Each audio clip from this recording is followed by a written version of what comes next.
KQ/3R। कितना आया, कितना आया प्राची बताना एक बार। KQ/3R होगा ना। KQ/3R हाँ। Sir 2KQ/3R। कितना, 2KQ/3R। 2KQ/3R। चलो चेक कर लेते हैं, यहाँ पे कर दूं।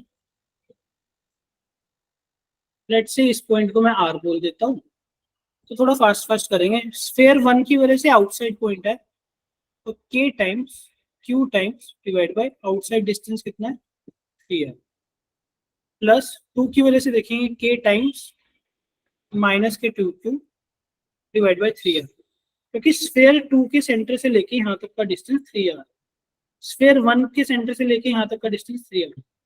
सिमिलरली स्फेयर 3 के लिए इनसाइड पॉइंट है, वो सरफेस पॉइंट है 3Q डिवाइड बाय 3R। अब K/3R कॉमन निकाल लूं, अगर मैं हर जगह से K/3R कॉमन निकाल लूं, Q minus 2Q plus 3Q, 3Q और Q 4Q minus 2Q 2KQ/3R। बताओ समझ आया नहीं आया।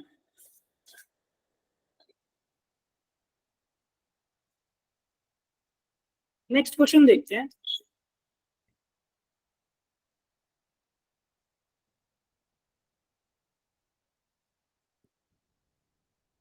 क्वेश्चन इज, आपके पास अगेन 3 कॉन्सेंट्रिक शेल्स है, थोड़ा सा लेंथी है, टफ सा क्वेश्चन, थोड़ा लेंथी है।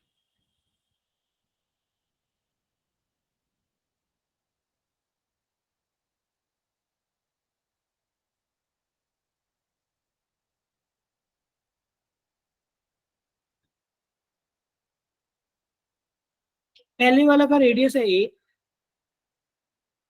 इसका रेडियस है B, इसका रेडियस है C। ठीक है, अब मैंने क्या करा, मैंने Q अमाउंट ऑफ चार्ज लिया, Q अमाउंट ऑफ चार्ज, कुछ चार्ज इसको दे दिया, कुछ चार्ज इसको दे दिया, कुछ चार्ज इसको दे दिया।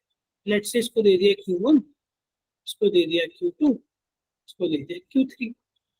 तो मतलब मेरा Q किसके बराबर है, Q1 plus Q2 plus Q3।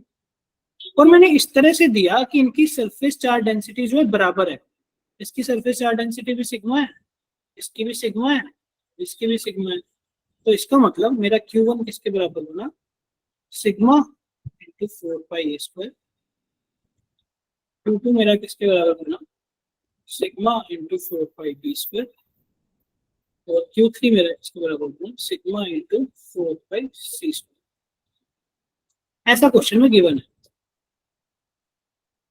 फिर क्वेश्चन पूछा गया है, total potential at a point R at a distance from the centre.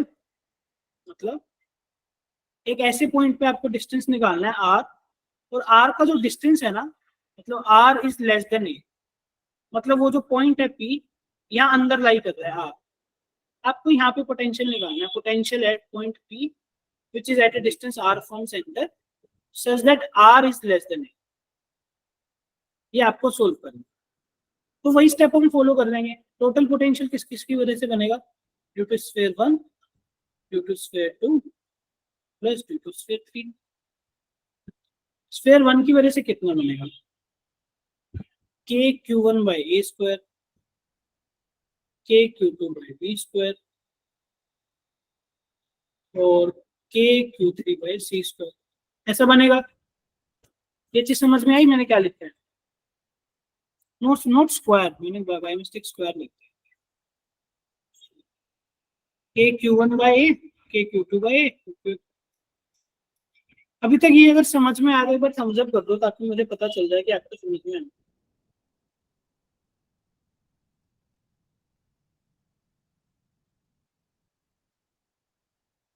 उसको सोल्व करो, Q1 की वैल्यू पुट करो, Q2 की वैल्यू पुट करो, Q3 की वैल्यू पुट करो। Sir Q1/4πAe0 plus Q2/4πBe0 plus Q3 4πCe0। क्या बोला आपने, सर इसी को डेराइव कर देना। सिग्मा के टर्म में चाहिए सर, फिर क्यू चार्ज की टर्म में? क्या क्या? टोटल चार्ज के टर्म्स में, क्योंकि सिग्मा तो हमारा अननोन है ना। Okay sir. देखो मैं इस सेम चीज को उठा के नेक्स्ट शीट पे लेके जा रहा हूँ।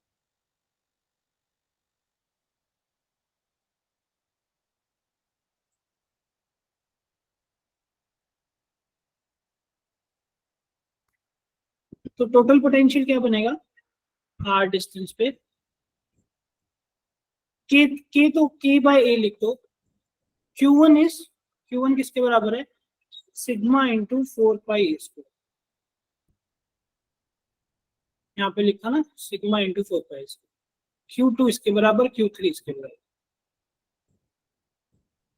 प्लस के बाय बी,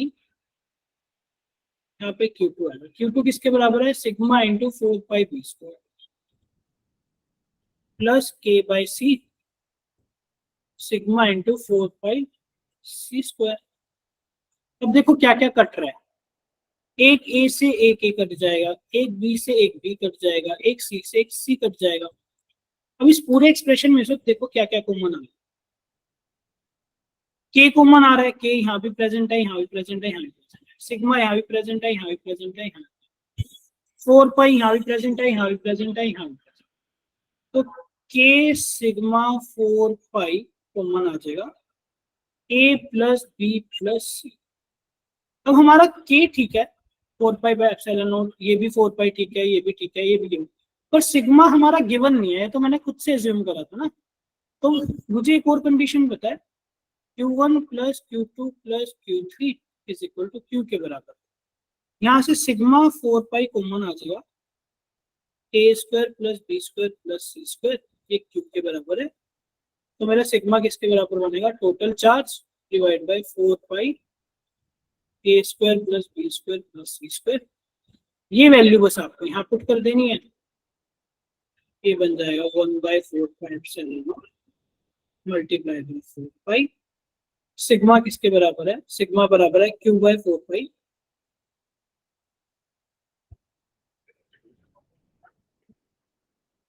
ए square plus B square plus C square.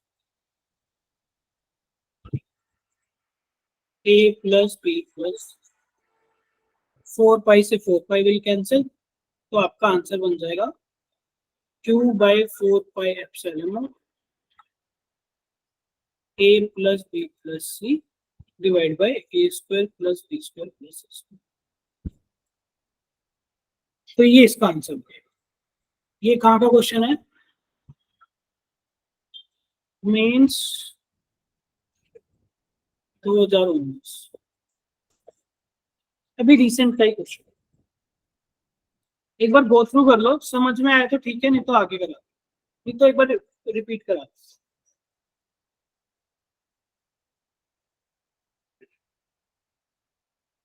Aditi समझ आया? सर चेष्टा?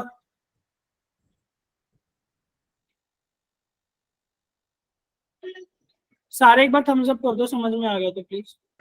सो एक बार नेक्स्ट स्लाइड दिखा दो, एक बार नेक्स्ट स्लाइड दिखा दो।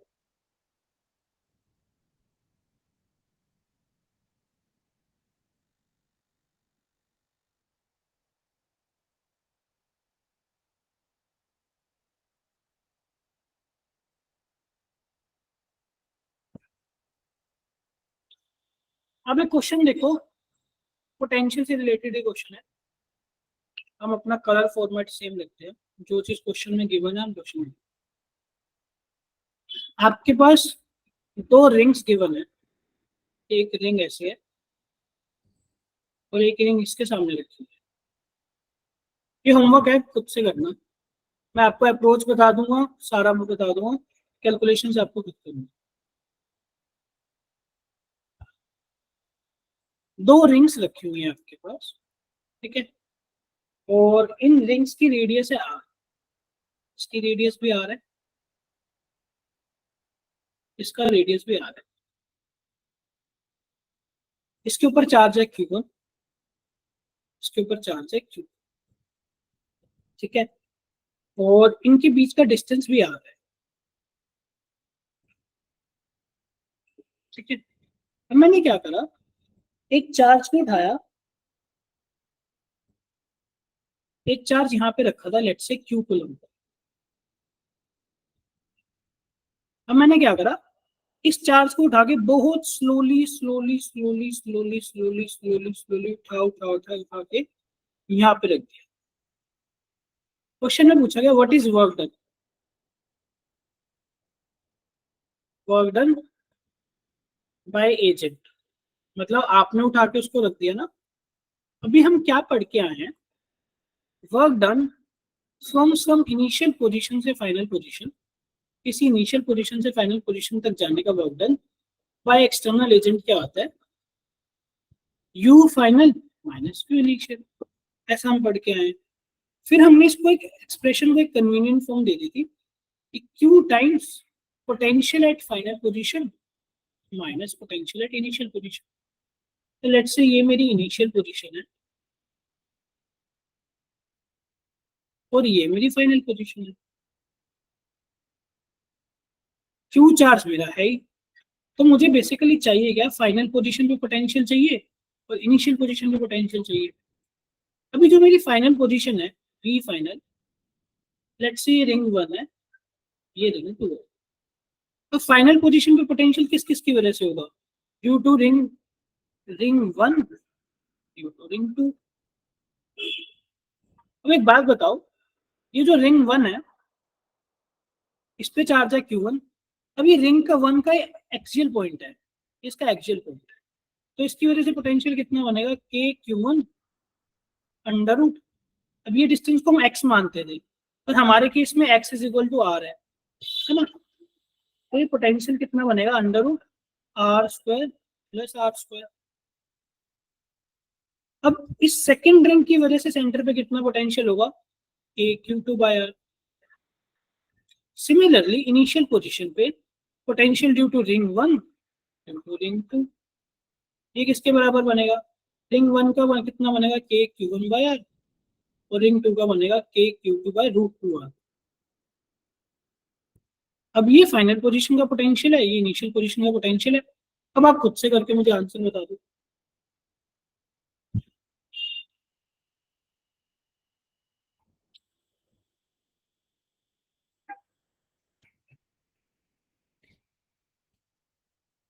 आप लोग ट्राई कर रहे हो,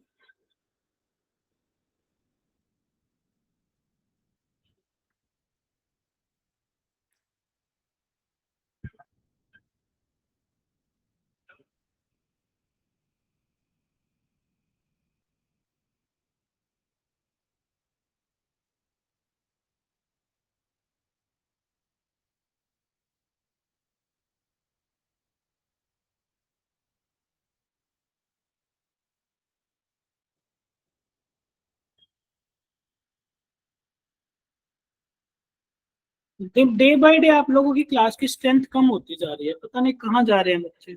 समझ तो आ रहा है ना, समझ ऐसा तो नहीं कि मेरी वजह से स्ट्रेंथ कम हो रही है। चैट में रिप्लाई दे दो, मतलब आपको समझ तो आ रहा है ना, मतलब जो मैं पढ़ा रहा हूँ।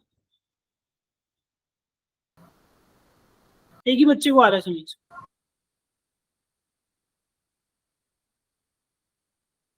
अच्छा ये आप सोल्व करना आराम से घर पे, ठीक है। फिर मैं आगे नेक्स्ट टॉपिक पढ़ाता हूँ आपको।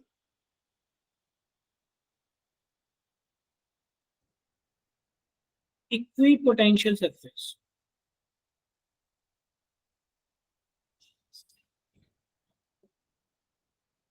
अगर आप एक बात बताओ, लेट्स से मेरे पास एक चार्ज है, क्यू अमाउंट ऑफ चार्ज, वो पॉजिटिव भी हो सकता है नेगेटिव भी हो सकता है।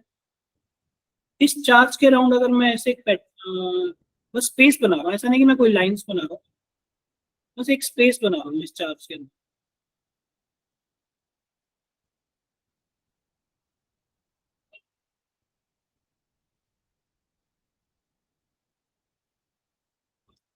इस चार्ज के अराउंड अगर मैं आर डिस्टेंस की बात करूँ, अगर मैं इस डायरेक्शन में चला जाऊँ आर डिस्टेंस, इस डायरेक्शन में चला जाऊँ आर डिस्टेंस, इस डायरेक्शन में चला जाऊँ आर डिस्टेंस, मतलब किसी भी डायरेक्शन में अगर मैं आर डिस्टेंस पे चला जाऊँ तो वहाँ आर डिस्टेंस पे पोटेंशियल सेम है।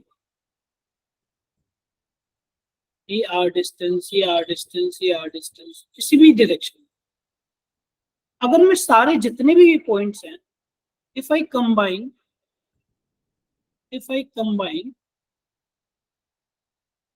all the points having same potential,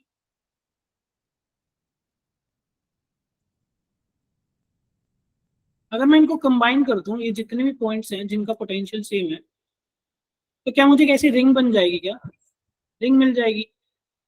पर एक्चुअली में रिंग नहीं होगी, एक सरफेस होगा, क्योंकि एक्चुअली में तो मैं 3D में बात कर रहा हूँ। यहाँ पे आपको एक रिंग दिख रही है, क्या आप एक विजुअलाइज कर पा रहे हो? एक चार्ज के अराउंड 3 डायमेंशन में एक सरफेस बना हुआ है, स्फेरिकल सरफेस, और इस पूरे के पूरे स्फेरिकल सरफेस पे पोटेंशियल सेम है, क्योंकि यहाँ से लेके यहाँ तक का डिस्टेंस सेम है। सो ये जो सरफेस फॉर्म होएगा, इसको एक हाइपोथेटिकल सरफेस हम मान सकते हैं। उस हाइपोथेटिकल सरफेस पे पूरे के पूरे सरफेस पे पोटेंशियल सेम है।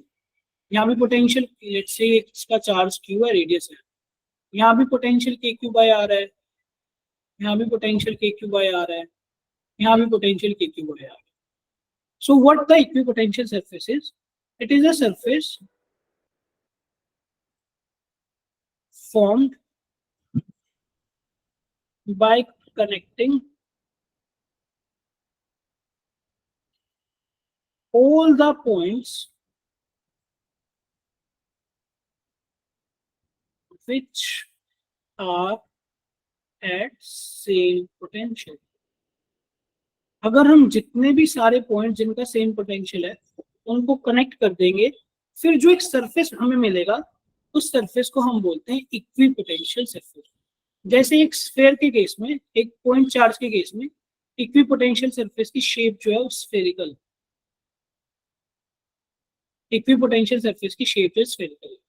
सिमिलरली अगर मान लो आपको मैं बोलूँ मेरे पास एक लाइन चार्ज है, ऐसे एक लाइन चार्ज, इस लाइन चार्ज के केस में इक्विपोटेंशियल सरफेस की जो शेप होगी ना, वो सिलेंड्रिकल बनेगी, ऐसे। तो क्यों बनेंगे भी हम पढ़ेंगे। ये एक इक्विपोटेंशियल। फिर किसी और डिस्टेंस पे गया, यहाँ पे एक और equipotential surface. Equipotential surface actually में कोई सरफेस नहीं एग्जिस्ट कर रहा, बस हम बोल रहे हैं कि अगर हम कनेक्ट करें उन सभी पॉइंट्स को which are at the same potential, तो हमारा स्पेस में एक शेप बन जाएगी, और वो शेप अलग अलग चार्जेस के लिए अलग अलग है। जैसे पॉइंट चार्ज के केस में स्फेरिकल है, एक लाइन चार्ज के केस में आपकी सिलेंड्रिकल बनेगी, इक्विपोटेंशियल सिलेंड्रिकल शेप, इन्हें हम बोलते हैं इक्विपोटेंशियल सरफेस। ये अगर क्लियर है तो थम्स अप कर दो ताकि आगे हम बढ़ पाए।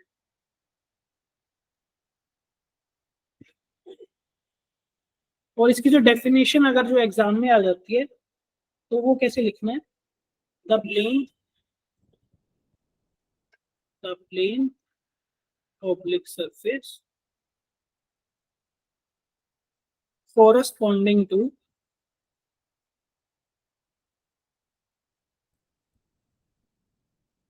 the locus, ये मैथमेटिकल टर्म है, locus of all points that are at same potential are called equipotential surface। इनकी कुछ प्रॉपर्टीज है। सबसे पहली बात, equipotential surface never intersect each other, never intersect each other, एक दूसरे को इंटरसेक्ट नहीं करेंगे। Next is always perpendicular to the direction of flow, always perpendicular to direction of electric field. जैसे अगर हम इस केस में भी देखो, तो जो मैं अगर इलेक्ट्रिक फील्ड लाइंस अगर मैं ड्रॉ करूंगा, तो इलेक्ट्रिक फील्ड लाइंस में ऐसे ड्रॉ करूंगा। तो अगर आप ध्यान से देखो, इक्विपोटेंशियल सरफेस होगा that will be always perpendicular to the direction of flow. यहाँ पे इलेक्ट्रिक फील्ड लाइन ऐसे बनेगी और यहाँ पे सरफेस में ऐसे, यहाँ 90 डिग्री। यहाँ इलेक्ट्रिक फील्ड ऐसी बनेगी, यहाँ 90 डिग्री है तो यहाँ पे 90 डिग्री। सिमिलरली अगर आप इस केस में देखो, इलेक्ट्रिक फील्ड यहाँ देखो ऐसे जाएगी, एक लाइन चार्ज से ऐसे पूरे के पूरे 3D में परपेंडिकुलर टू लाइन। और यहाँ पे भी अगर मैं देखूँ electric field lines are always perpendicular to surface, ये सरफेस के परपेंडिकुलर। ठीक है, next is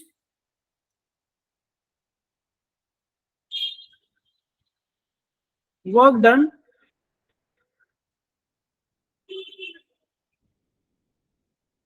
in moving charge on equipotential surface. अगर आप किसी चार्ज को इक्विपोटेंशियल सरफेस पे मूव करा रहे हो तो उस मोशन में जो वर्क डन होगा वो भी जीरो होगा। वर्क डन किसके बराबर होगा? जीरो। अब ऐसा क्यों? जरा ध्यान से देखो, हमने पढ़ा वर्क डन किसी इनिशियल पोजीशन से final position by agent is equal to 2 times v final minus v initial. क्योंकि अब आप उसको मूव इक्विपोटेंशियल सरफेस पे करा रहे हो तो फाइनल पोजीशन का पोटेंशियल और इनिशियल पोजीशन का पोटेंशियल ये तो सेम रहेगा, तो v final minus v initial is always zero. इसका मतलब no any work is required, कोई भी वर्क डन हमें नहीं करना पड़ता अगर हमें किसी चार्ज को इक्विपोटेंशियल सरफेस पे घुमाना है। ये 3 पॉइंट्स अगर क्लियर है तो एक बार बता दो प्लीज।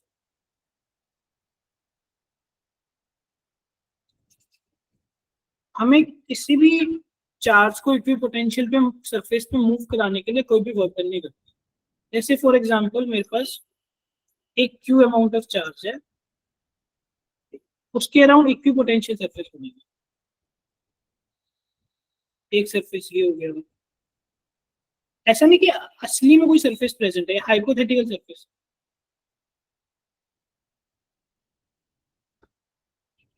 अगर एक चार्ज यहाँ पे रखा है तो यहाँ से लेके यहाँ तक अगर मैं उसको ले आया और आपसे पूछो कितना वर्क डन करना पड़ेगा तो आप बोलोगे कोई भी वर्क डन नहीं करना पड़ेगा, क्योंकि यहाँ का पोटेंशियल और यहाँ का पोटेंशियल सेम है। फाइनल पोजीशन का पोटेंशियल और इनिशियल पोजीशन का potential same, so work done is zero. ये हमारा इक्विपोटेंशियल सरफेस। अगर इक्विपोटेंशियल सरफेस का कांसेप्ट क्लियर है तो सारे थम्स अप कर दो, अदरवाइज आगे बढ़ो।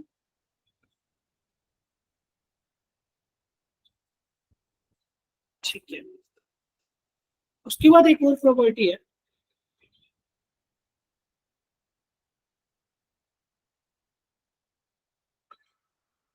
Equipotential surface surfaces are loosely spaced, मतलब उनके बीच का स्पेस बहुत कम होता है। Sorry, not loosely spaced, closely spaced.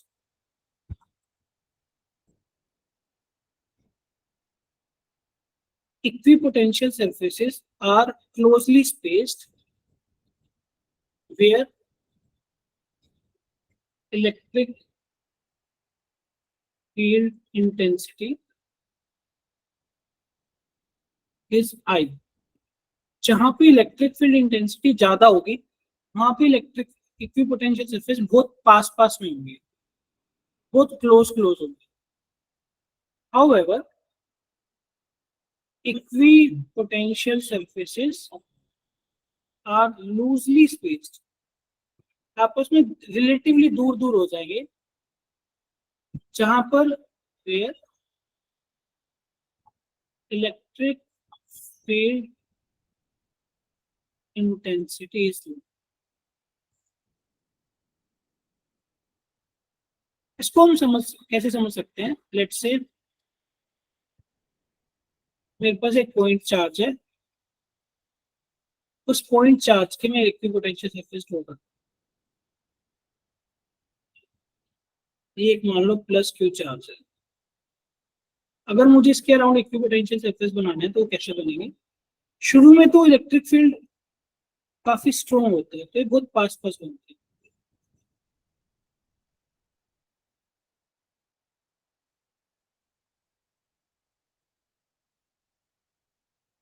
अब जैसे जैसे दूर जा रहा हूँ इलेक्ट्रिक फील्ड की स्ट्रेंथ कम होती जा रही है और आप देखोगे इनके बीच का सेपरेशन भी कम बढ़ता जा रहा है।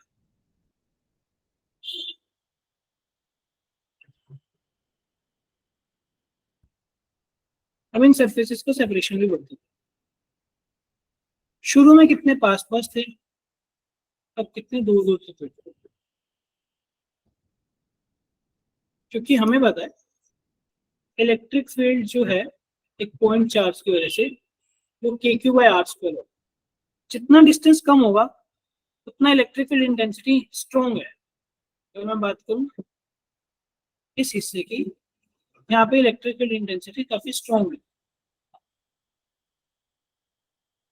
और जैसे ही मैं दूर जाता जा रहा हूँ, अब मैं इस हिस्से की बात कर रहा हूँ, इलेक्ट्रिक फील्ड इंटेंसिटी वीक है। इसी वजह से इक्विपोटेंशियल सरफेस के बीच में गैप बनता जा रहा है। अब सवाल आता है ऐसा गैप क्यों बन रहा है, मतलब ऐसा होता ही क्यों है। इसकी एक छोटी सी डेरिवेशन है और इसको हम बोलते हैं relation between electric field and electric potential. इसकी हम डेरिवेशन करेंगे छोटी सी। लेट्स से मेरे पास एक इक्विपोटेंशियल सरफेस ये है और इसके जस्ट क्लोज, इसके बिल्कुल पास में एक दूसरा इक्विपोटेंशियल सरफेस।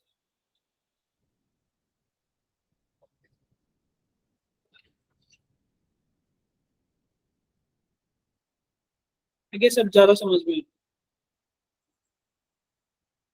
अब अगर मैं इलेक्ट्रिक फील्ड लाइंस ड्रॉ करूं, मुझे पता है electric field lines are always perpendicular to field. तो मैंने यहाँ पे एक इलेक्ट्रिक फील्ड लाइंस का पैटर्न भी बना दिया।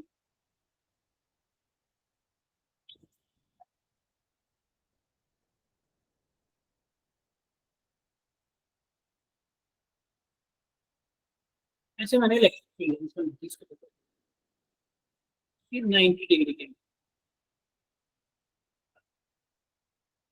ठीक है, अब एक बात बताओ, लेट्स से मैंने इलेक्ट्रिक फील्ड बनाया ये, ठीक है। अब जो लेट्स से इस पोटेंशियल का सरफेस पोटेंशियल है V1 और इसका पोटेंशियल है V2। क्योंकि बहुत क्लोजली स्पेस्ड है, मैंने इनके बीच का डिस्टेंस माना dr। कलर चेंज कर लो, फोर्ड पॉइंट ऑफ व्यू से भी डेरिवेशन इंपॉर्टेंट। मैंने इनका बीच का डिस्टेंस मान लिया dr और मैंने मान लिया जो चेंज इन पोटेंशियल है वो dv है। मतलब यहाँ से यहाँ तक जाने में जो पोटेंशियल का चेंज हो रहा है दैट इज dv। अब मान लो एक चार्ज को मैंने यहाँ पे छोड़ दिया, वो चार्ज यहाँ से यहाँ पे जाएगा, पॉजिटिव चार्ज, एक क्यू अमाउंट ऑफ चार्ज को मैंने यहाँ पे छोड़ दिया, वो यहाँ से यहाँ तक जाएगा। क्योंकि हमें पता है अगर मैं एक पॉजिटिव चार्ज को इलेक्ट्रिक फील्ड में रखता हूँ तो इलेक्ट्रिक फील्ड की डायरेक्शन में मूव करता है। Positive charge moves in the direction of field, direction of electric. तो मैं बात करूं what will be the small amount of work done. Small amount of work done किसका होगा, बाय इलेक्ट्रिक फील्ड। कैसे मैं लिख सकता हूँ, force of electric field into dr। Integration हटा देता हूँ क्योंकि मैंने ऑलरेडी बहुत स्मॉल डिस्टेंस माना है। Force of electric field into dr। अब मुझे पता है इलेक्ट्रिक फील्ड का वर्क डन किसके बराबर होता है, q times v1 minus v2। ये मुझे पता है, या बोल सकता हूँ इसको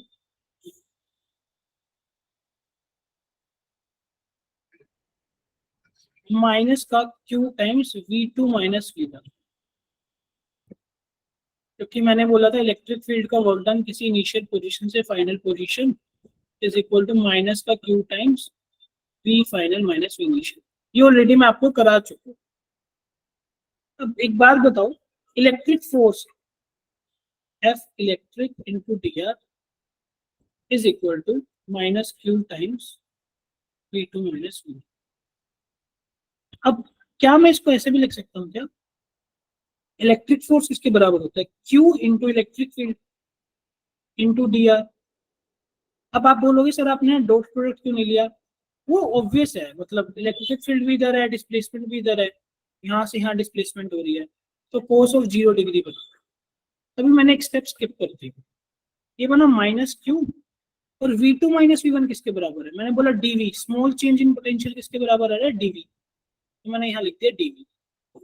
तो Q से Q विल कैंसिल, तो इलेक्ट्रिक फील्ड किसके बराबर होगा? Minus dV by D are. जो इलेक्ट्रिक फील्ड बनेगा वो dV बाई डी आर। ये डेरिवेशन पॉइंट ऑफ व्यू से डेरिवेशन करनी है, पर एग्जाम में क्वेश्चन कैसे आएंगे वो क्वेश्चन अभी मैं कराऊंगा आप लोगों को। क्वेश्चन कैसे सोल्व करना, क्वेश्चन सोल्व करने के लिए क्या फॉर्मूला बनेगा? First is electric field is equal to minus dV by D R, या इलेक्ट्रिक फील्ड अगर पूछा जाए is equal to curly bracket x by v I cap, एक माइनस साइन भी आएगा, curly bracket v by y, ठीक है, curly bracket by curly z v ठीक है। अब आप बोलोगे सर ये कर्ली ब्रैकेट क्या है? मतलब सॉरी, अभी तक तो हम डिफरेंशिएशन ऐसे पढ़ के आए ना, d by D X, D by D Y, D by D Z, ये भी डिफरेंशिएशन ही है, दिस इज ऑल्सो डिफरेंशिएशन। इसमें स्पेशल क्या है? इसमें स्पेशल ये है कि लेट से मेरा v किसके बराबर है? x into Y into Z के बराबर है। अगर मैं del by del x into X Y Z करूंगा, तो आपको क्या करना है? यहाँ पे x है ना, तो आप x को वेरिएबल ट्रीट करोगे और y और z को कांस्टेंट ट्रीट करोगे, तो y और z को बाहर निकाल लाओगे, ये आपका डेल बाई डेल एक्स बन जाएगा। सिमिलरली अगर मैं डेल बाई डेल वाई करूंगा, तो आप यहाँ पे y है ना, तो आप y को वेरिएबल ट्रीट करोगे, x और z को कांस्टेंट ट्रीट करोगे, ये डिफरेंशिएशन से बाहर आ जाएगा। ये मतलब होता है इसका कर्ली ब्रैकेट्स। अदरवाइज अगर मेरा v ऐसे लिखा हुआ है X square Y into Z, और मैं बोलूं d बाई डी एक्स करो v का, तो यहाँ पे इस केस में आप y और z को इंटीग्रेशन से बाहर नहीं ला पाओगे। यहाँ पे आपको प्रोडक्ट रूल लगाना पड़ेगा। कैसा? कि first two terms as it is, third का डेरिवेटिव, प्लस बीच वाली टर्म का डेरिवेटिव करेंगे, फर्स्ट और last term as it is, फिर डेरिवेटिव, प्लस अगर इसका डेरिवेटिव करना है फिर x और y का derivative d by D x of z। आप ऐसे करोगे। लेकिन अगर मैं बोलूँ पार्शियल डेरिवेटिव करो, तो पार्शियल डेरिवेटिव में क्या होगा? आप x और यहाँ पे x है ना, x को छोड़ के बाकी सबको कांस्टेंट ट्रीट करोगे, y और z को कांस्टेंट ट्रीट करोगे, और ये x स्क्वायर का डेरिवेटिव होगा। ये फर्क है। तो इलेक्ट्रिक फील्ड का और इलेक्ट्रिक फील्ड और पोटेंशियल का रिलेशन ये मैंने डिराइव कर दिया। अब एग्जाम में क्वेश्चंस कैसे आएंगे? वो क्वेश्चंस आएंगे इसके बेसिस पे, इसके बेसिस पे और इसके बेसिस पे। ठीक है, समझ में आ रहा है या मैं ऐसे ब्लैंक बोलता जा रहा हूँ?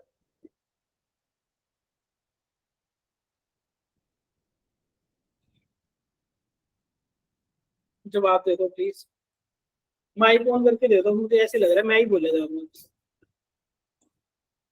आ रहा है सर। प्राची समझ आ रहा है?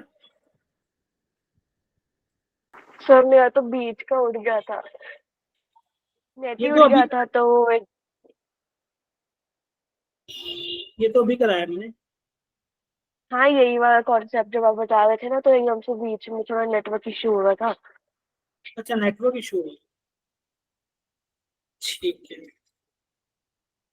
अभी क्वेश्चंस कर लेते हैं, क्वेश्चंस करने से शायद ज्यादा समझ में आएगा। क्वेश्चन देखो,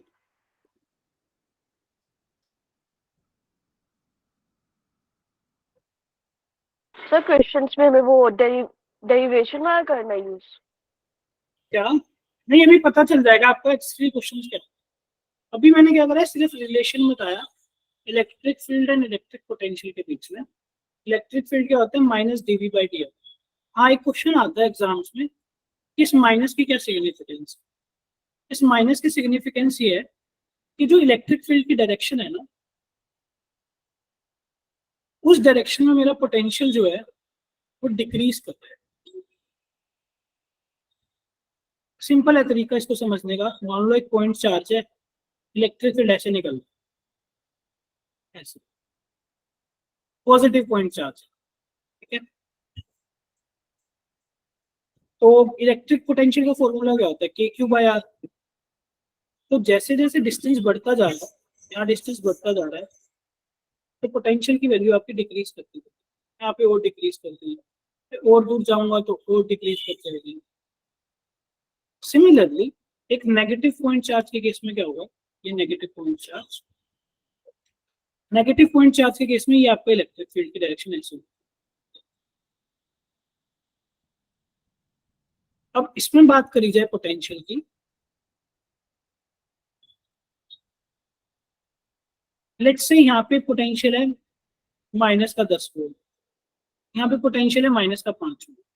अब माइनस साइन को कंसीडर करके बताओ, -10 ज्यादा है -5 ज्यादा है? -5 आपका ज्यादा है, नेगेटिव साइन को कंसीडर करके। तो इलेक्ट्रिक फील्ड की direction is the direction of decreasing potential, decreasing potential.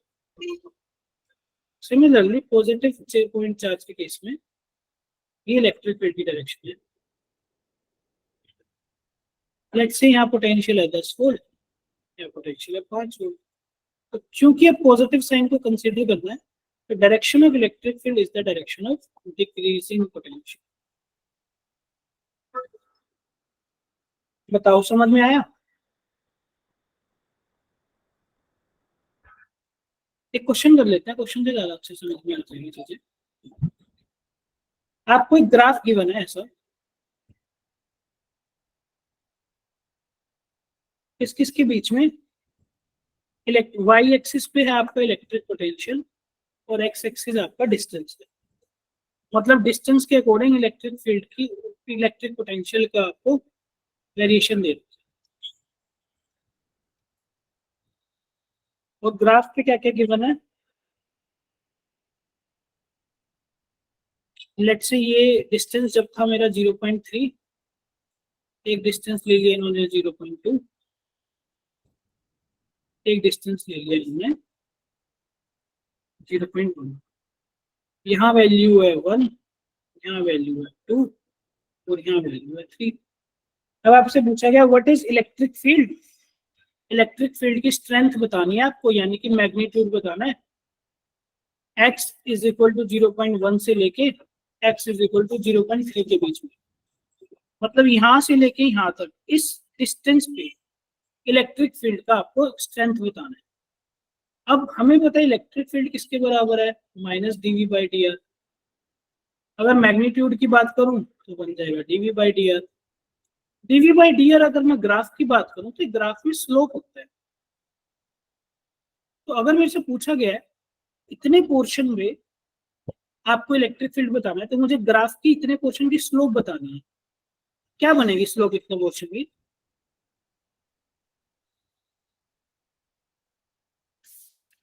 Slope is by 10, minus क्या सर 10 आ रहा है। 10 आ है, मतलब this is delta Y divide by delta X. Slope क्या होता है, ये थीटा बन रहा है ना, tan थीटा। तो स्लोप मैं आपको रिपीट कर देता हूँ। अगर मेरा ग्राफ ऐसा है, मतलब अगर एक्यूट एंगल बन रहा है ना, एक्यूट एंगल ये थीटा एक्स एक्सिस के साथ, तो स्लोप बनता है tan थीटा, ठीक है। और अगर ऑब्ट्यूज एंगल बन रहा है, ये देखो, ये यहाँ से लेके यहाँ तक ये ऑब्ट्यूज एंगल बन रहा है, तो मैं छोटे वाला एंगल ले लूंगा और बोल दूंगा -tan थीटा। अब क्योंकि यहाँ एक्स एक्सिस के साथ ऑब्ट्यूज एंगल बन रहा है, तो मैं इस एंगल को कंसीडर कर लूंगा और -tan थीटा बोल दूंगा। तो tan theta is basically perpendicular upon base, perpendicular is 1, base is 0.1, तो 1 अपॉन 0.1 विल बी 10। ये मेरा आंसर आ जाएगा। मैग्नीट्यूड देखो, प्राची समझ में आई ये चीज? Geetanshi, Khushboo, Prachi, Aditi. Yes sir. Next question देख लेते हैं एक बार।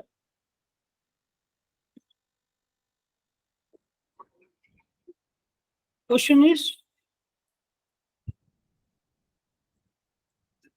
Electric potential at point X Y Z, मतलब स्पेस में पोटेंशियल का एक्सप्रेशन क्या गिवन है 4x², मतलब सिर्फ x पे डिपेंड कर रहा है पोजीशन, y और z कोऑर्डिनेट पे डिपेंड नहीं कर रहा। आपसे पूछा गया what is electric field,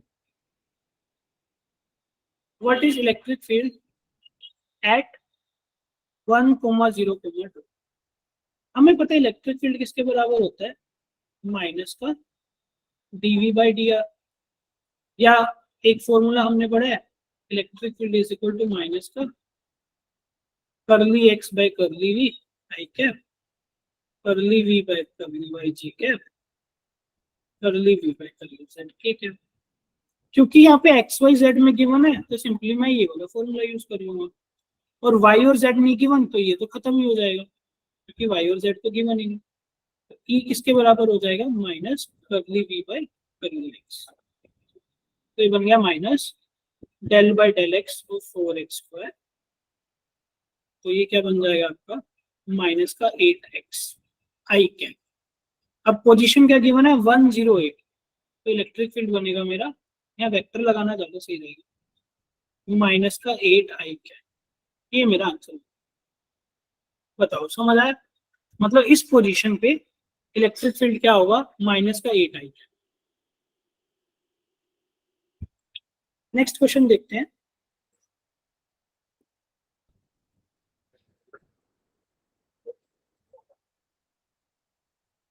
in a region the potential is represented by, तो पोटेंशियल है एक्स वाई जेड, उसका एक्सप्रेशन क्या है 6x minus 8xy minus 8y plus 6yz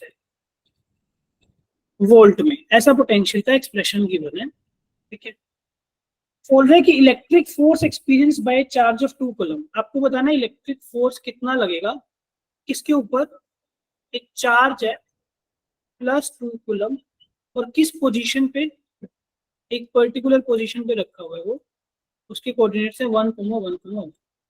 अब मुझे पता है इलेक्ट्रिक फोर्स किसके बराबर होता है, charge into electric field vector. अब फोर्स चार्ज तो मेरा +2 है, इलेक्ट्रिक फील्ड मुझे निकालना है।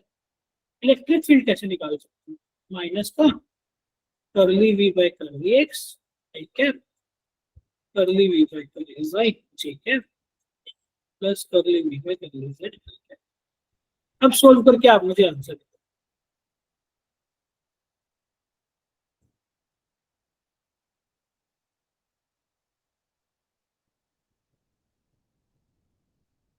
इस सारे के सारे को उठा के x के पास ले जाओ और डिफरेंशिएशन करो, assuming y and z to be constant.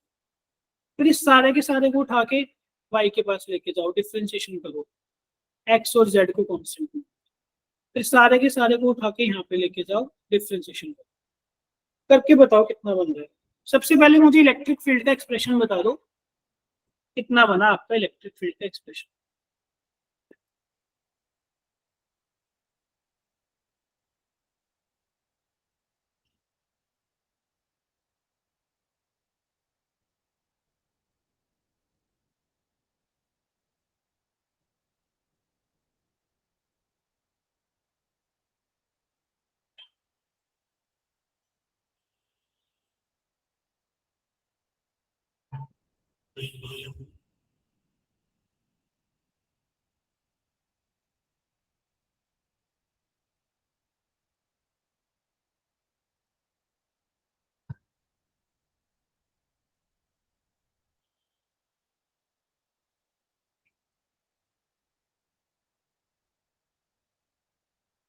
क्या आपका इलेक्ट्रिक फील्ड का एक्सप्रेशन बना क्या,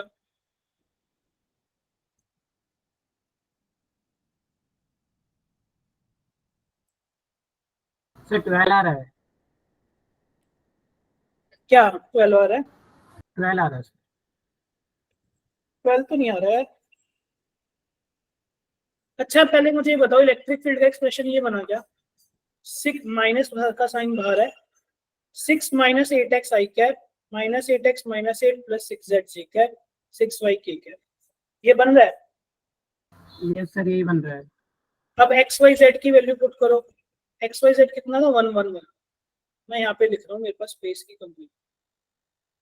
electric field along x direction कितना बनेगा, यहाँ पे 1 पुट करूंगा, 6 - 8 इज 2। सर क्या सर जो आपने फर्स्ट ब्रैकेट में इंटीग्रेशन करा है 6 - 8x, वहाँ पे y नहीं आएगा, x तो खत्म हो जाएगा डिफरेंशिएशन में। कहाँ पे? सर जो आपने अच्छा इलेक्ट्रिक सॉरी सॉरी, हाँ वाई आएगा, वाई आएगा, हाँ एक्स तो खत्म हो गया। 6 - 8 वाई आई क्या। अब ये क्या बना, -2 बना, एक माइनस बाहर था तो +2 बन जाएगा, +2 आई क्या। अब यहाँ पे वैल्यूज पुट करते हैं, ये बना आपका -8 और ये -8, कितना बन गया, -16 + 6, यानी कि बना -10। एक माइनस बाहर भी है तो ये बन जाएगा +10 ठीक है। अब यहाँ पे वैल्यू पुट करता हूँ, y की वैल्यू 1 पुट करूंगा, ये बन जाएगा -6 ठीक है। ये इतना आ गया,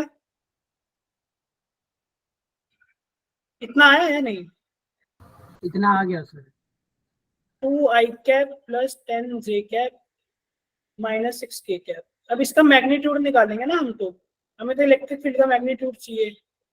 2 2 सा 4, 100 -36, इसको सोल्व करो कितना बनेगा,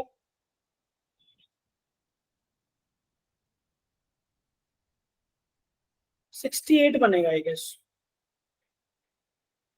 नहीं +36 आएगा यार, 140 बनेगा, माइनस का स्क्वायर हो जाएगा, 140 बनेगा ठीक है। अब कुछ नहीं करना, आंसर आपका बन जाएगा, फोर्स किसके बराबर है, 2 टाइम्स √40, 140। इसको सोल्व करना चाहो तो कर सकते हो, 14 पंजे 70 होता है, 7 दूनी 14 होता है, तो बेसिकली ये आपका बार आ जाएगा, ये बन जाएगा 2 × 2 × √35, 4√35 है इसका answer.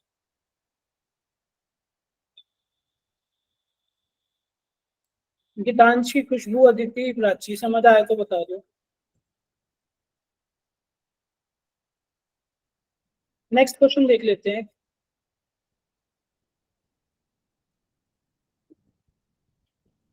If potential at a point 1 1 1, एक पॉइंट है 1 1 1, यहाँ पे पोटेंशियल का एक्सप्रेशन क्या गिवन है, Vp = x² - y² + 2z, ऐसा गिवन है। आपको इलेक्ट्रिक फील्ड निकालना है, यहाँ निकाल के बताओ।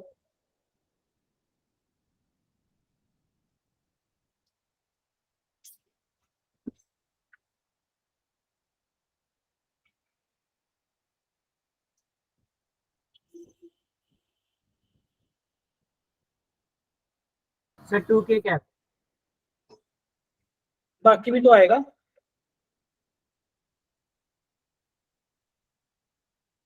एक्स में भी तो आएगा।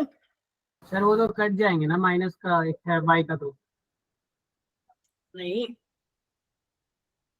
ई किसके बराबर होता है, minus del/del x I cap, del/del y j cap, del/del z k cap.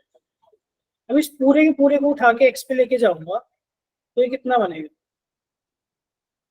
2x I cap, पूरे के पूरे को उठा के यहाँ पे लेके जाऊंगा, ये बन जाएगा -2y j कैप, पूरे के पूरे को उठा के इसके पास लेके जाऊंगा 2z k cap, minus sign को अंदर ले जाओ, एक्स वाई जेड की वैल्यू 1 पुट कर दो, -2i cap + 2j cap -2k cap.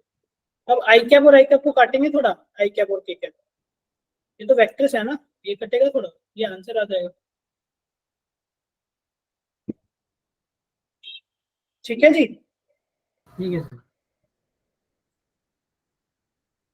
अब सिमिलरली एक आधा क्वेश्चन और देख लेते हैं।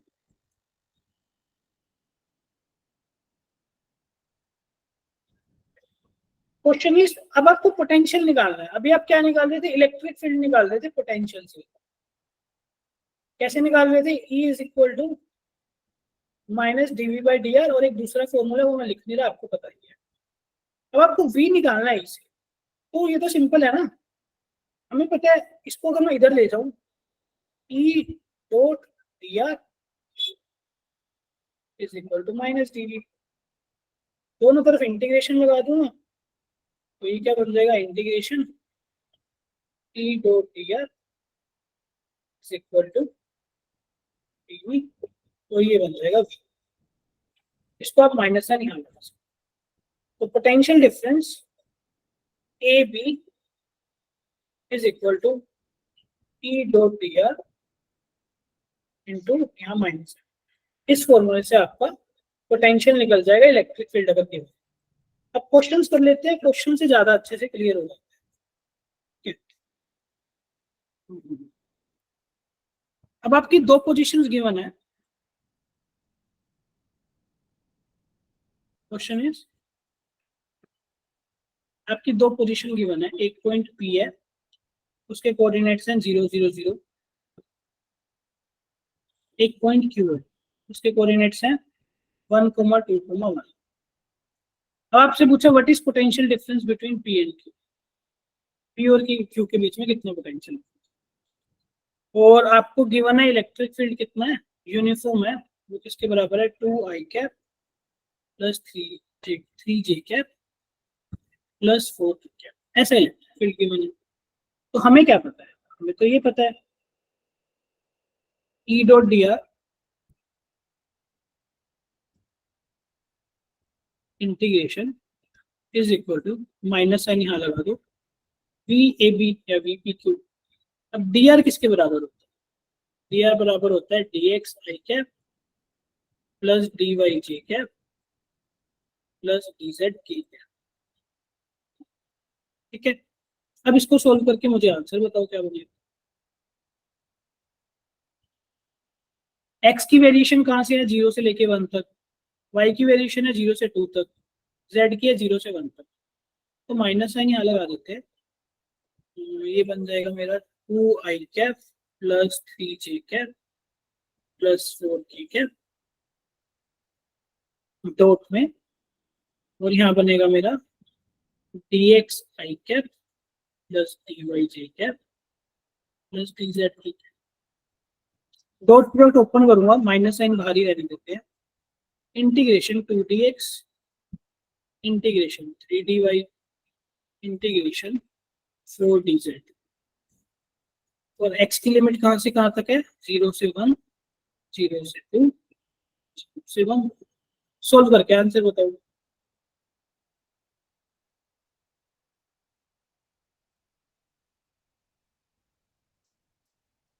कितना आ रहा है, 12 आ रहा है यार आंसर, तो 12 आंसर आ रहा है प्रवीण, -12 बेसिकली।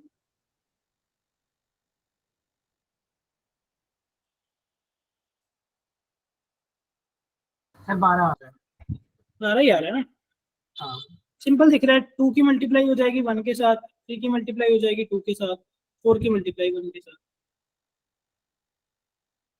बाकी लोगों का आया,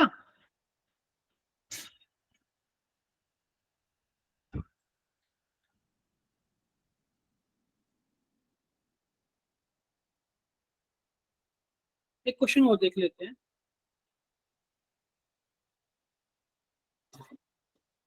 इसके लिए डायग्राम बनाना पड़ेगा मुझे।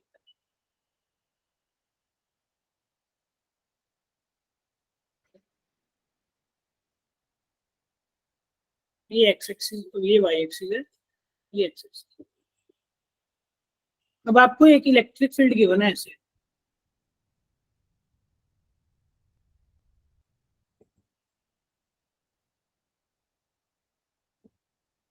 ऐसे इलेक्ट्रिक फील्ड गिवन है, ठीक है। ये इलेक्ट्रिक फील्ड 30 डिग्री पे इंक्लाइंड है एक्स एक्सिस के साथ, और इसकी वैल्यू कितनी है, इलेक्ट्रिक फील्ड का मैग्नीट्यूड कितना है, 100 वोल्ट पर मीटर। अभी तक एक बात देखो, हमने इलेक्ट्रिक फील्ड की यूनिट क्या पढ़ी है, electric field is basically force upon charge, हमने न्यूटन पर कूलम पढ़ी है।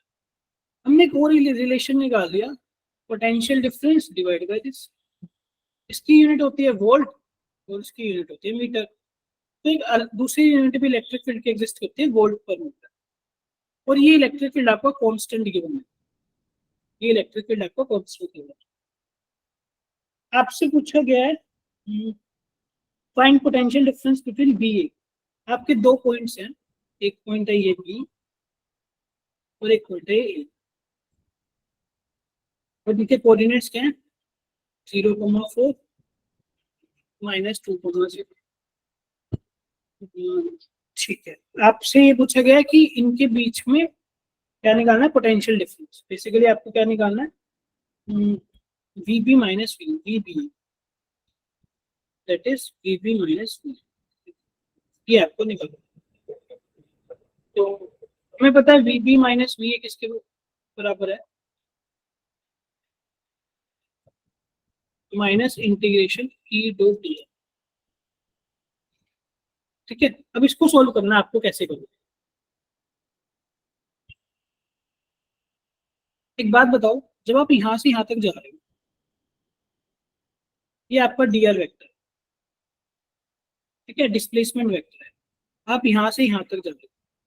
अभी डी आर किसके बराबर होता है, डी आर बराबर होता है D X I cap plus D Y J cap. अब आपको इलेक्ट्रिक फील्ड का एक्सप्रेशन चाहिए एक्स और वाई पे, ये इलेक्ट्रिक फील्ड का मैग्नीट्यूड है, क्या मैं इसको ऐसे लिख सकता हूँ, E X is equal to 100 cos 30 I cap, और ई वाई किसके बराबर है 100 sin 30 जे कैप। तो जो सेम प्रोसेस मैंने यहाँ पे करा था, अभी कहानी क्या है, कहानी है यहाँ पे आपको ई का एक्सप्रेशन गिवन था और फाइनल कोऑर्डिनेट्स और इनिशियल कोऑर्डिनेट्स गिवन थे, तो आपके लिए इजी था।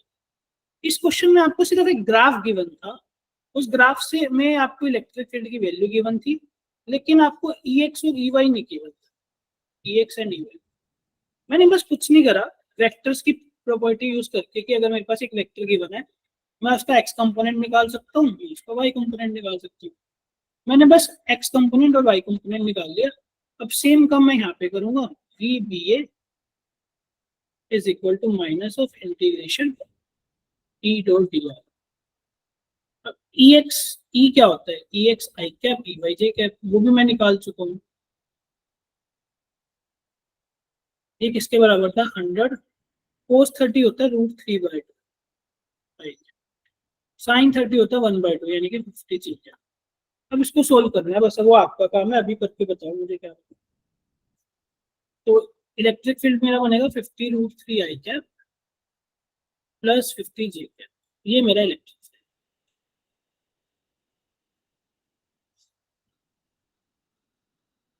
फाइनल पोजीशन है 0,4, इनिशियल पोजीशन है -2,0, मतलब यहाँ से यहाँ पे जाना।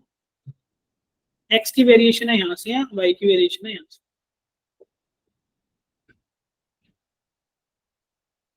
कुछ गलत बोल दिया क्या मैंने वेरिएशन में, ये मेरा बी है, ये मेरा बी है, ये मेरा ए है, बी से ए पे जा रहा हूँ ना, तो एक्स की वेरिएशन हो रही है 0 से -2, वाई की वेरिएशन हो रही है 4 से 0।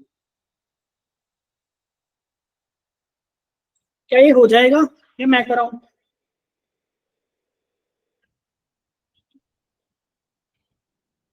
क्या ये हो जाएगा।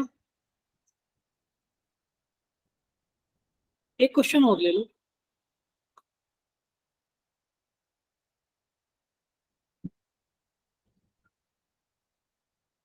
लेट्स से हमारा एक यूनिफॉर्म इलेक्ट्रिक फील्ड गिवन है,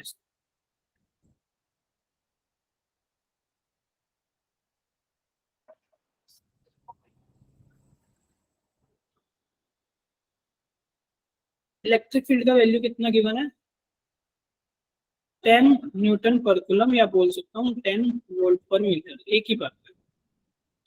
अब आपको कुछ पॉइंट्स गिवन है,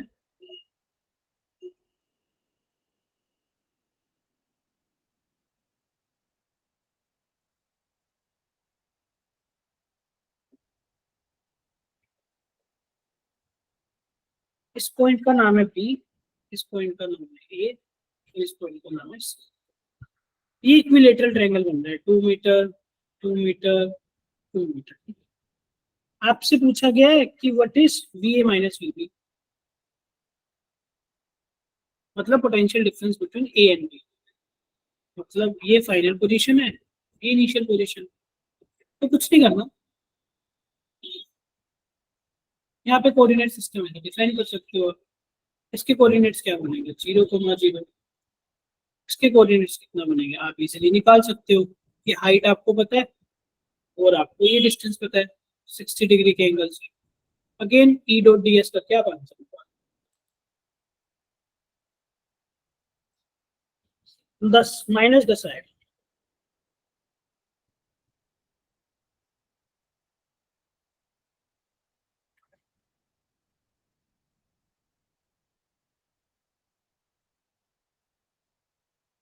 ठीक है, आज के लिए इतना करते हैं। हमारा देखो क्या क्या कंप्लीट हो गया। पोटेंशियल हमारा कंप्लीट हो चुका है, इसके कुछ क्वेश्चंस करा दिए और इसके बाद अपना कैपेसिटेंस शुरू होगा। एक चीज और देख लो, लेट्स से हमारा एक डाइपोल है, ठीक है। डाइपोल मैंने ऐसे रिप्रेजेंट कर दिया। अब डाइपोल के अराउंड कोई भी पॉइंट मैंने बना दिया ये ऐसा, कोई भी पॉइंट पी। अब इस पॉइंट की क्या क्या कैरेक्टरिस्टिक्स है डाइपोल के रिस्पेक्ट में, मतलब सेंटर से इसका कुछ ना कुछ डिस्टेंस आर होगा, इसका कुछ ना कुछ डिस्टेंस आर होगा। और यहाँ से डाइपोल मोमेंट इस पॉइंट को क्यों ले लेते हैं, क्योंकि डाइपोल मोमेंट को हम पी से रिप्रेजेंट, और डाइपोल मोमेंट वेक्टर से इसकी अपना डायरेक्शन थीटा बनता है। तो इस डाइपोल की वजह से यानी कि ये माइनस क्यू चार्ज और ये प्लस क्यू चार्ज, इसकी वजह से यहाँ कितना पोटेंशियल होगा, potential at point Q due to dipole will be equal to K P cos of theta by R. अभी तक आपने ध्यान से देखा हो, हमने जितने भी पोटेंशियल के एक्सप्रेशन करे हैं उनमें पोटेंशियल जो है 1/r के प्रोपोर्शनल आ रहा है, लेकिन डाइपोल के केस में जो पोटेंशियल का एक्सप्रेशन है that is K P cos theta by R square के इनवर्सली प्रोपोर्शनल आता है, ठीक है। जैसे इलेक्ट्रिक फील्ड अगर हम बात करें जनरली 1/r स्क्वायर आता है वेरिएशन, लेकिन डाइपोल के केस में इलेक्ट्रिक फील्ड क्या आ रहा था, 1/r³ आ रहा था। तो डाइपोल में एक पावर बढ़ जाता है। बस इलेक्ट्रिक पोटेंशियल हमारा मोस्टली टॉपिक्स खत्म हो गया है। मैं फिर भी एक बार गो थ्रू कर लूंगा कि कुछ रह ना जाए या कुछ इंपॉर्टेंट क्वेश्चंस रह ना जाए, फिर हम अपना नेक्स्ट टॉपिक अपना लीड करेंगे नेक्स्ट क्लास में। आज की क्लास में अगर समझ आ गया तो बता दो, कोई डाउट है तो प्लीज बताओ। अदिति आपको क्वेश्चन रहता है ना, मैं एक बार चेक कर, डीपीपी वाला।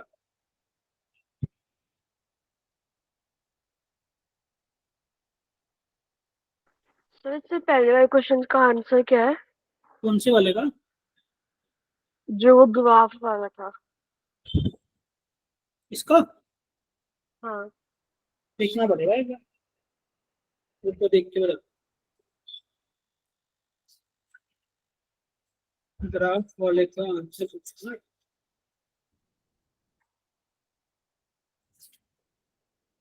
-100 2 + √3, -100 2 + √3। आपका क्या है,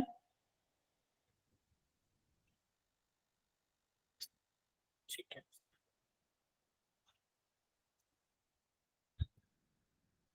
एक अदिति में डीपीपी का क्वेश्चन पूछा है, वो देख लेते हैं।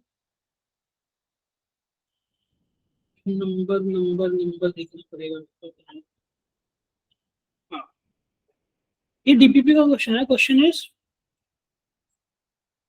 Late there be spherical symmetric charge distribution with the charge density varying as ρr that is equal to, बोल तो आपके नीट के लेवल का नहीं है फिर भी मैं करा देता हूँ, ρ0 5/4 प्लस यहाँ पे माइनस है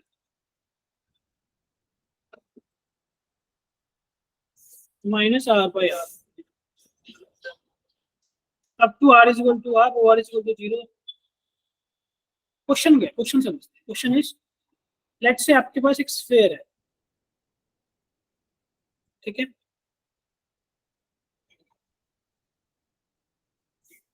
अब वो इस स्फीयर के अंदर चार्ज भरा हुआ है, ये चार्ज से फिल्ड अप है, पूरा का पूरा चार्ज से फिल्ड अप है। और ये बोल रहा है जो चार्ज है ना, चार्ज डेंसिटी, वो किसके बराबर है, इसके बराबर है, मतलब rho naught 5/4 minus R by R. यहाँ पे आर क्या है, यहाँ से डिस्टेंस, और ये कैपिटल आर क्या है, इसकी रेडियस। कैपिटल आर क्या है, इसकी रेडियस। और आर जो है वो वेरिएबल है, आर इज आवर वेरिएबल।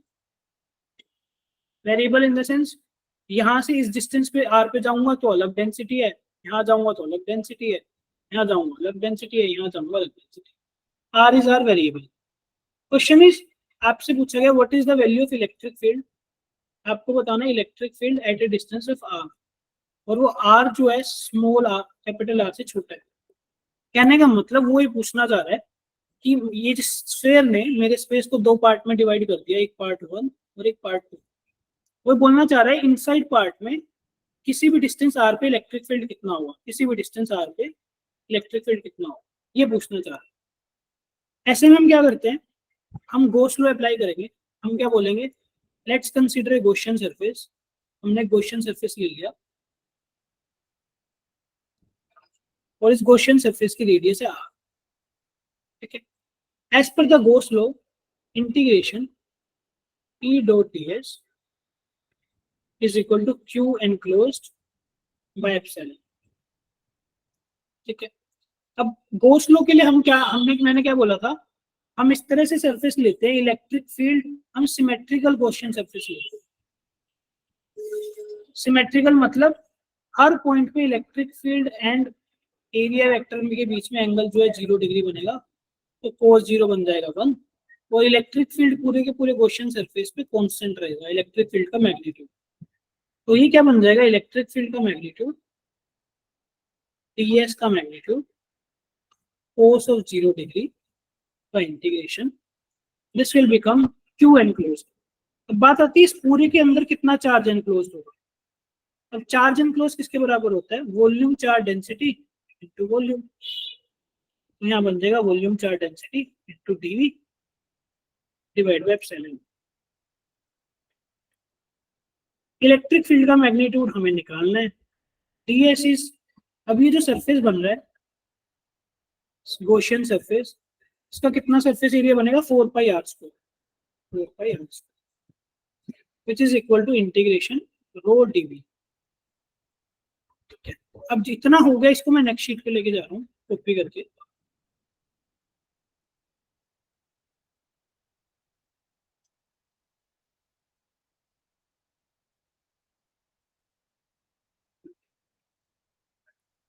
अब देखो रो किसके बराबर है, रो किसके बराबर है, rho naught 5/4 minus R by R. बस वैल्यूज पुट कर दो, इलेक्ट्रिक फील्ड का मैग्नीट्यूड 4πr², यहाँ बन जाएगा रो नॉट 5/4, और ये क्या बन जाएगा, एक second, 5/4 minus R by R. अब dV स्मॉल वॉल्यूम एलिमेंट, एक स्फीयर के केस में जो स्मॉल वॉल्यूम एलिमेंट क्या बनता है, हम एक छोटी सी शेल ले लेते हैं। इस छोटी सी शेल का वॉल्यूम कितना बनेगा, इसका सरफेस एरिया यानी कि 4πr², और ये dr, एक छोटा सा dr ले लिया, ठीक है, क्योंकि वॉल्यूम किसके बराबर होता है, छोटा सा वॉल्यूम एरिया इंटू dr, छोटी सी लेंथ, तो ये बन जाएगा 4πr² टू dr। अब एक काम करो, इसको भी इसके डिवाइड में ले आओ, इलेक्ट्रिक फील्ड का मैग्नीट्यूड बनेगा रो नॉट इज कांस्टेंट, बाहर आ जाएगा इंटीग्रेशन से, 5/4 minus R by capital R, 4πr² dr, और यहाँ पे भी बनेगा 4πr², 4πr² से 4πr² कैंसिल, इसका इंटीग्रेशन कर दो 0 से, आपका इलेक्ट्रिक फील्ड का मैग्नीट्यूड तो बन जाएगा रो नॉट 5/4 r माइनस r², ये इसका आंसर, ठीक है दीदी। हालांकि ये आपके नीट के लेवल से बहुत दूर है क्वेश्चन, आपको जरूरत नहीं पड़ेगी करने की, ठीक है। और इसमें से r कॉमन निकाल दोगे तो rho naught r 5/4 minus R by capital, ये आपका आंसर है। एक epsilon okay naught, sir. Epsilon naught भी आएगा, मैं एप्सिलॉन नोट खा गई बीच में। ठीक है, हो जाएगा। सर ऑप्शन ऑप्शन 1 बनेगा, हालांकि आपके नीट के लेवल से बहुत दूर का क्वेश्चन है। ठीक है, सर ठीक है, चलो मिलते हैं फिर नेक्स्ट क्लास।